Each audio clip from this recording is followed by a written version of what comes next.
Hi, everyone. Welcome to Carolyn and Maura's office hours. This is our second office hours. We are playing around. I'm glad you joined us. I'm going to say off the bat two things. One is I learned last night something new about doing a visual descriptor of yourself on Zoom Ooh. for people who may not see you or be able to see you. And so I thought we could do that. I thought that was really, really cool and thoughtful nod in our modern culture. So I will say that I am a middle-aged white woman with dark sort of bob hair, and I'm wearing a gray sweater. And my face is, I get migraines, and I just got nerve injections Oh, with lidocaine, and I don't oh, know if anyone interesting. out there I know suffers, but they're trigger point injections, and so my face is a little bit blown up with lidocaine solution, and so How does it feel? well, my face feels funny and numb, Oh, but weird. it like gets in the tight muscles. Can you can you like move it? Yeah, Okay, so it's not like a Botox situation. it's not a Botox situation. I have done Okay. that too. Yeah. I'm a big fan of Botox. I've written about Botox, and I've done Botox for migraines. For your migraines also. I didn't know the lidocaine was a thing. Yes, if anyone out there is a sufferer, also just from spending too much time like at your computer, you get like a really tight neck, tight Mhm. shoulders, so trigger point injections. Yeah, How about I you, love them. Carolyn? My visual description, Mhm. uh, quite like yourself. I am a middle-aged white woman with a middle-aged face.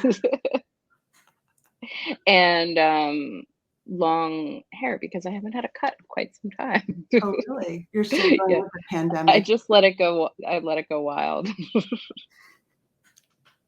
How I choose to live. I love it. Thank you. Oh, and I'm wearing black today. A black sweater. Yeah, And yeah. you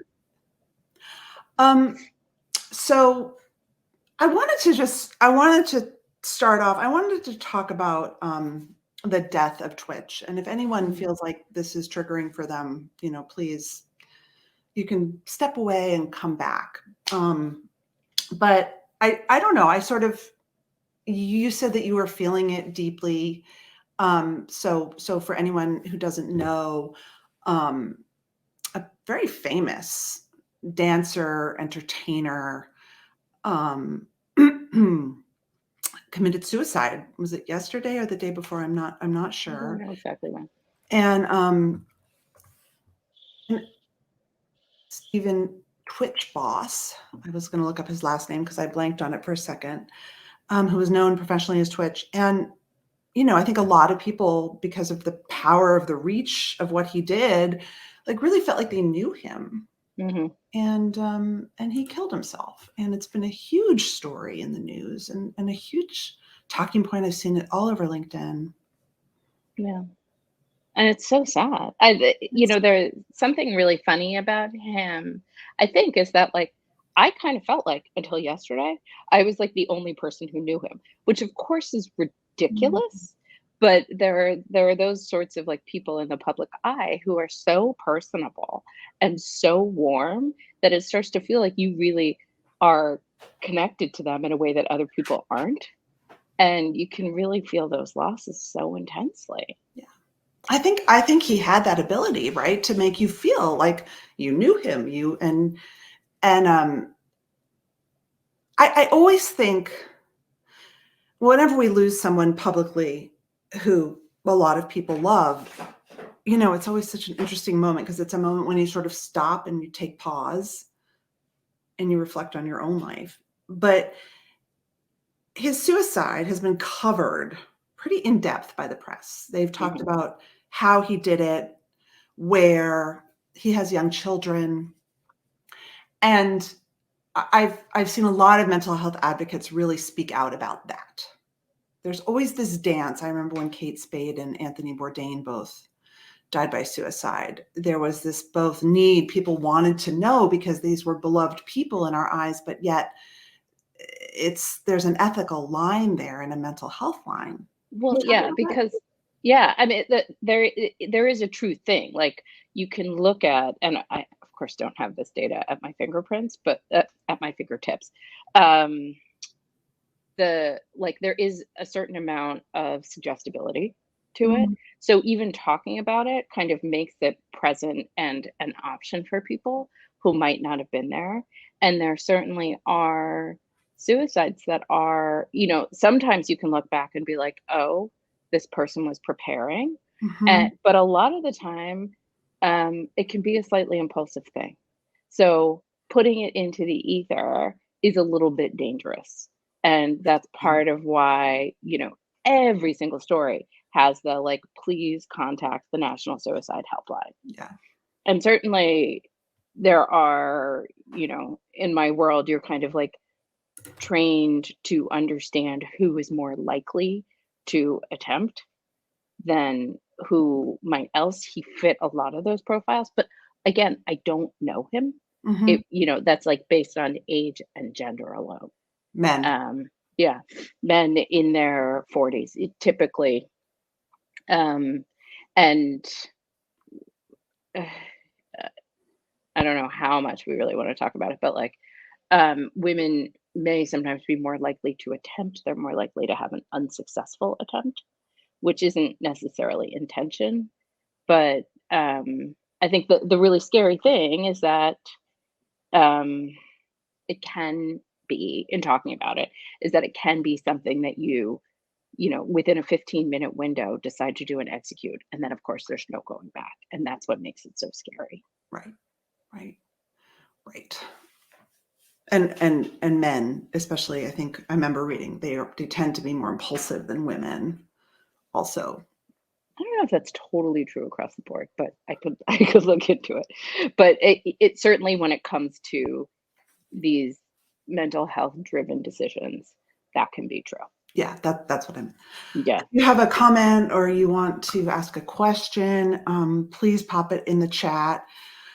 Yeah, I mean, I think it's just taking a minute. I also I, f- I felt like I got a bunch of maybe like two or three PR pitches, sort of with experts to reflect on it and talk about it.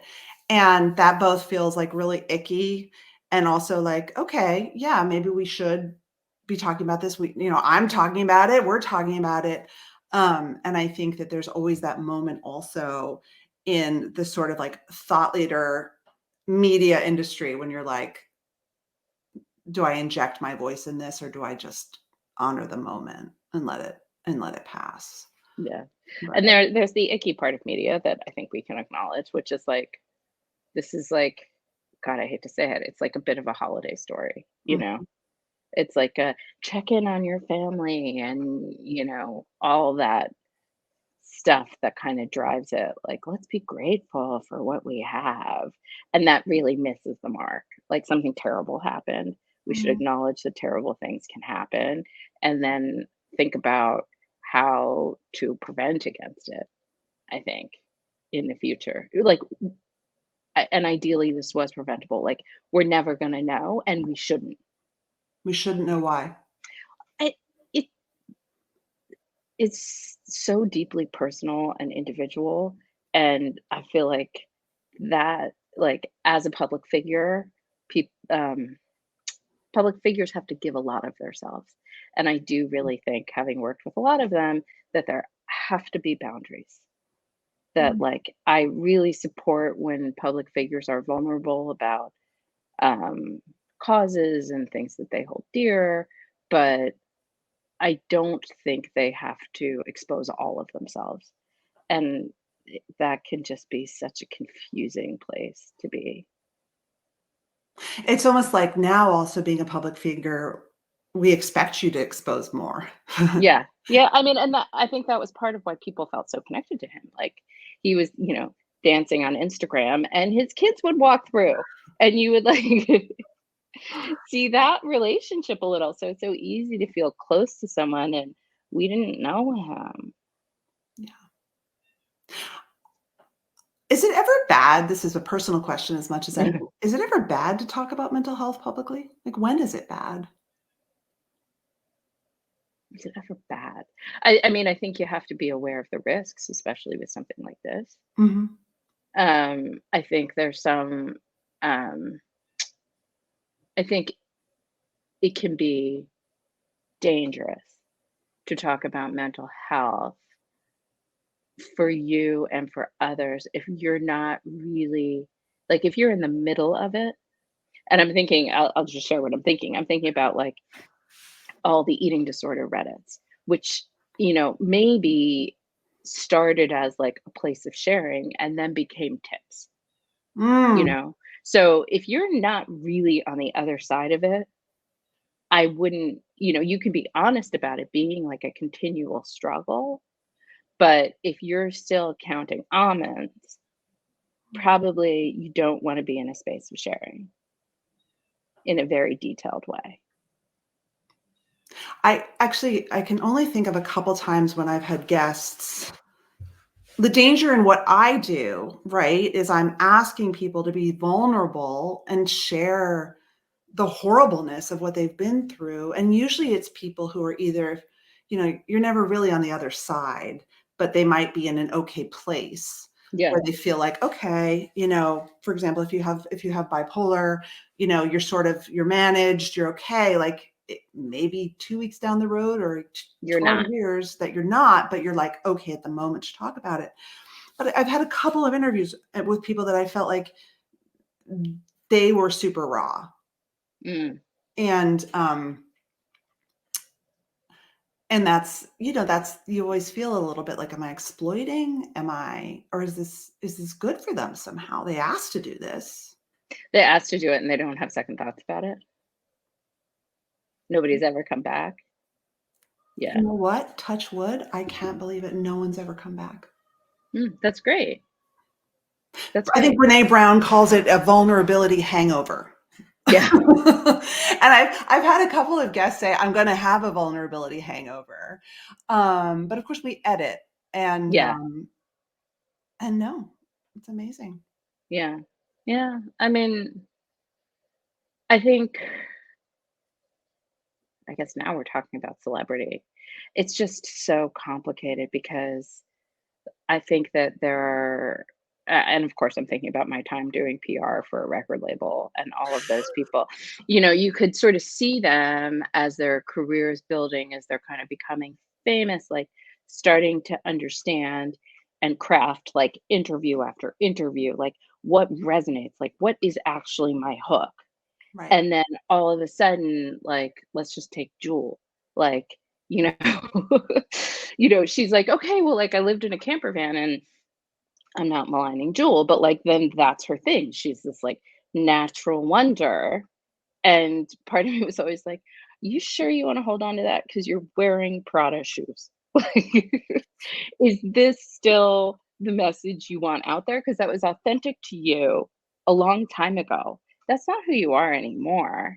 And maybe that's easier for some people as they evolve, right? That like, then it's just a story if it's not who they are right then. And for other people, it doesn't work as well if it's not as authentic. I would argue that she was tapping into one of our greatest stories, like an archetype that we hold, like almost in a like Jungian sense, Sure. which is rags Yeah. to riches. I mean, Yeah. eh, that's one of like the globe's great stories that we, Yeah. whether it's true or not, we love it. Yeah. No, I think there was certainly an element of that, but there are always these like funny moments where you're like, huh, okay. Like, Is that, yeah, you, right. is that what you really want to stick with now? Is that okay? Huh. Well, I guess we should talk about perfectionism. Yeah. Why not? We're um, here. and if anyone, I can't, it's weird. We're on this platform. We can't see you. Maybe we'll do an audio one next so we can Yeah, see sure. people, see who's there. But I wanted to talk about perfectionism.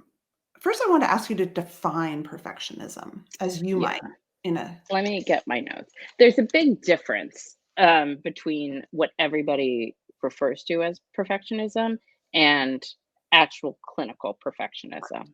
So, clinical perfectionism is, oh my goodness, I'm on the wrong page here.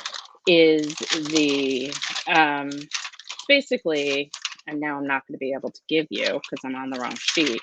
Um, it is placing your own self um, concept basically Right.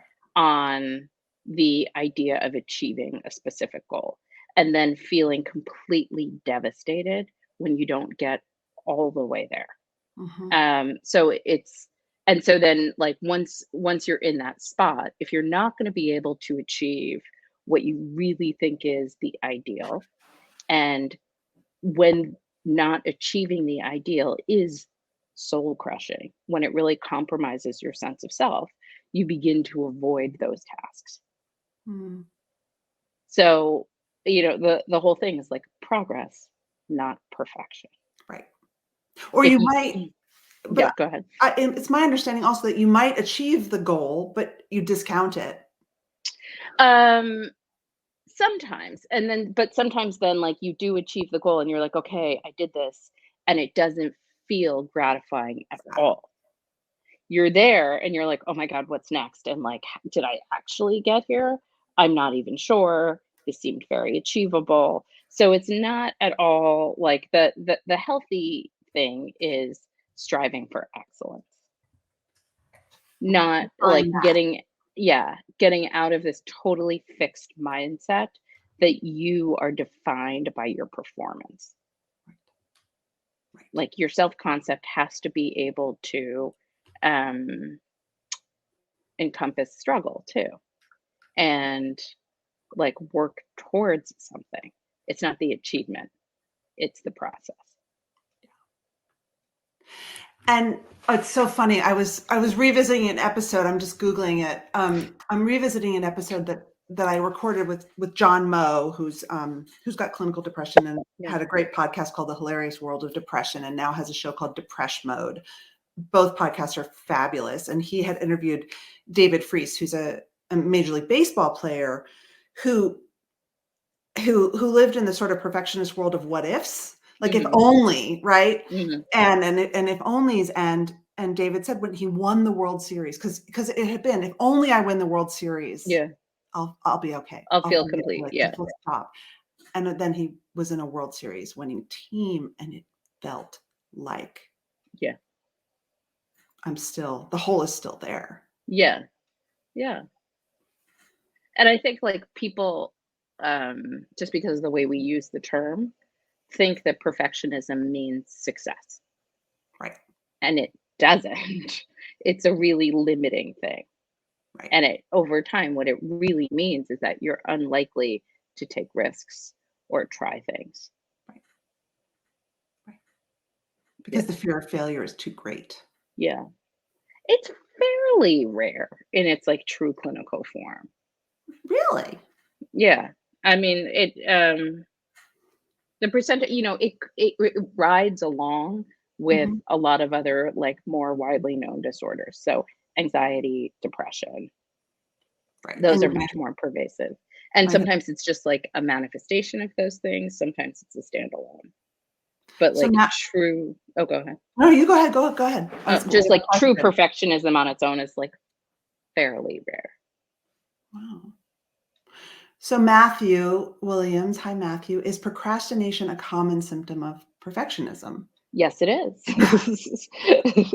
Why, yes, it is. Procrastination/avoidance is that it becomes so loaded to try to do something that you're afraid you're gonna fail at because that would kind of destroy your self-concept.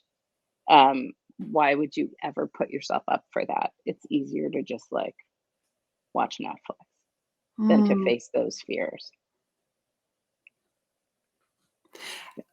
Is Now I'm really splitting hairs, but is procrastination the same thing as avoidance? No, it can be. Right.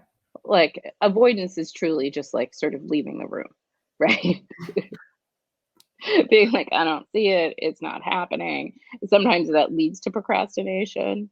Um, but sometimes for perfectionists, procrastination sort of helps because then it doesn't help, okay? It is a maladaptive behavior, let's just be clear about that. Procrastination doesn't help. but it feels like it's a little bit soothing because then you're not facing the fear you have built around whatever this task is. And then once you finally start the task, you kind of don't have time to think about it as much. You're just like, I have 10 minutes to do this speech. And at this point, I cannot do a perfect speech in 10 minutes. I got to do it. And maybe that feels better, but you're ultimately doing yourself a disservice. Right, because you're having all the feelings and Yeah. anxiety, and you may not be giving yourself enough time. But I feel like for me, sometimes my perfectionist procrastination is adaptive and good because, for example, I'm writing a LinkedIn course. A LinkedIn Hmm. learning course is my second one, and the first one just flowed. It felt very easy. This one is really it's really challenging for me. I'm having a lot of feelings that I'm having a lot of imposter Mm, syndrome. I really, really, really have a lot of anxiety around writing this thing. And so I've been procrastinating terribly around it because when yeah. I sit at my computer to write, the first 10 minutes are just, this is horrible. They're not going to accept it. No one's going to watch this. Just horrible, like garbage load Yeah. of Yeah. self-loathing. And so it does feel better to, it feels Yeah. way It does better to feel better. But then, procrastinate. like, you're sitting there watching Netflix, like, Right. And you're not really enjoying the yeah, Netflix. you're not You're enjoying really something else. thinking. Yeah. So start small, right? Be like, I'm going to do the intro today and then I can go back to it. But I just want, like, I want progress. And it's not going to be perfect and I can refine it, but I need to just be going. And then with the understanding of like, Maura, you know this, like you've got a lot in your life. This course is not a make or break. And if it starts to feel like it is, you have to remind yourself that it's like one of many things that are happening. And your anxiety spiral could take you to like, but this is the Rube Goldberg, right? Like, if this happens and it sets off this huge chain of events, and all of a sudden my family is hungry, but and I'm worthless, right? But you actually know that's not true. Yeah. And what you want to do is like put forth work that's good and that you enjoy doing. Because I think if you get into it, you'd really like it. 100%. And that's Yeah. the key. And so my two sort of lived experience tips, one is never start with an empty page. Mm, I always either take notes or like with the LinkedIn Learning, you have a little description. So I cut and I paste that on. Sorry, the cat's here. I cut and I paste it onto the page so I don't have an empty page. I'm not starting from zero.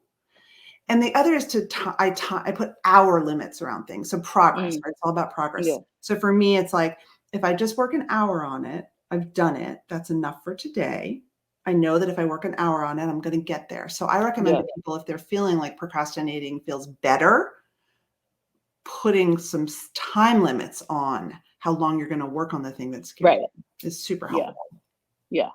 And then if you get into it, great. Right. Yeah. And but do try to like close it Yeah. Yeah. at the end of the day. I see I see comments in the media, the way the media uses perfectionism is so misleading. Coming back to Yes. celebrity and media again, Yeah. how many celebrities have been described as perfectionists in articles? Yeah. I mean, I feel like that's also just a way to say rigid and controlling. Probably. But it is like the what are, tell me some of the things you've struggled with in your past job. Well, I'm a perfectionist. And you think that, I mean, if I were interviewing and hiring now, I would be like, I would actually press someone to come up with something else. Really? What would you Yeah, say? because it's BS. I'd be like, okay, so like what I'm hearing is that you work really hard. Can you tell me some of the like, can you give me an example of a project in which that really got in your way? Because that's what I want to hear is like, how do you manage disappointment? And how, like, if I'm a manager, like, how do you communicate to your manager that there's something that you're struggling with? Mhm. That's what I want to know is like, you're going to try and you're going to be able to tell me if something isn't going right. So I, as your manager, don't find out after the deadline or when we've spent too much money on Exactly. something. Exactly. Or that you just haven't done it. Yeah, but being a perfectionist, I would be like, "So what you're telling me is that you don't do your work on time, or or there are gonna be tasks that you're gonna avoid?" I don't think that's what you're really saying. Yeah. I would say, what does perfectionism mean to you? Like, what does that Okay, also a mean to good you when you're question. telling me? Yeah, I think that it's also really important from a management and team perspective because, there's so much data to support this, that perfectionists, people who have real perfectionism, can be really difficult to work for yeah, because their anxiety is such they can't let go, and then they extend their high standards to other yes. people. I mean, there is also a difference between being a perfectionist and being a micromanager. And micromanagers are impossible to work for because they want to oversee everything and they don't have enough time to do it. Right. Right. So, I mean, maybe the micromanager is also a perfectionist. I don't know if their self-worth gets tied into that, you know? Yeah, I mean, I think I don't know, there's other I don't know if you ascribe to the sort of different types of perfectionism, Yeah. other-oriented perfectionism, Yeah. which would be sort of that example of someone Hmm. who their self-worth is tied into the completion of the project, but of course they're dependent on other people. Yes. Like Yes. how And no one that's at really work hard. is really dependent only on themselves. Yes. Yeah, it's true.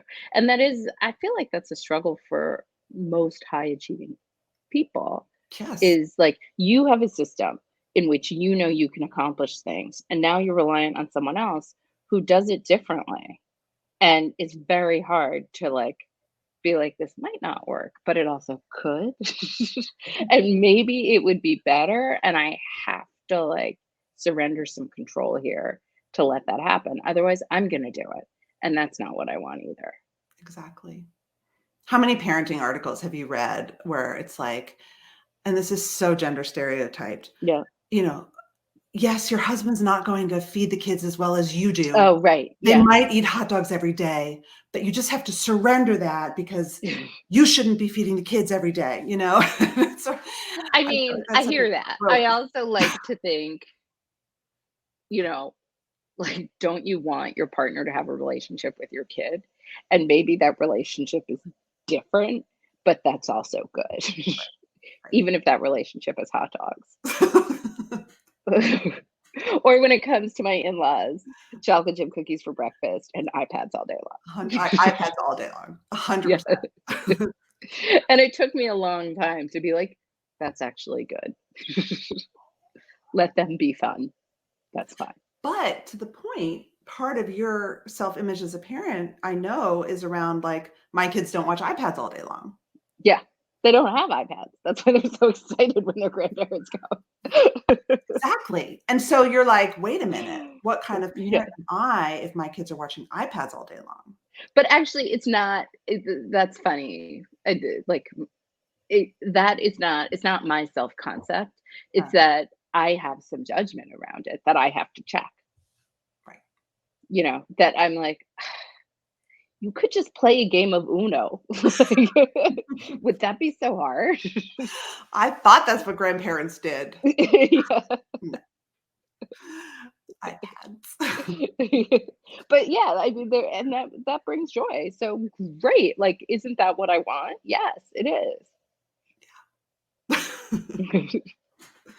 Well, we're at time, and thank you again for our chat. Thank I will you. post this online, and until next time. Yeah. Ooh, I hope my in-laws don't watch No, this. highly doubt. I won't tag them. Thank you so much. Bye.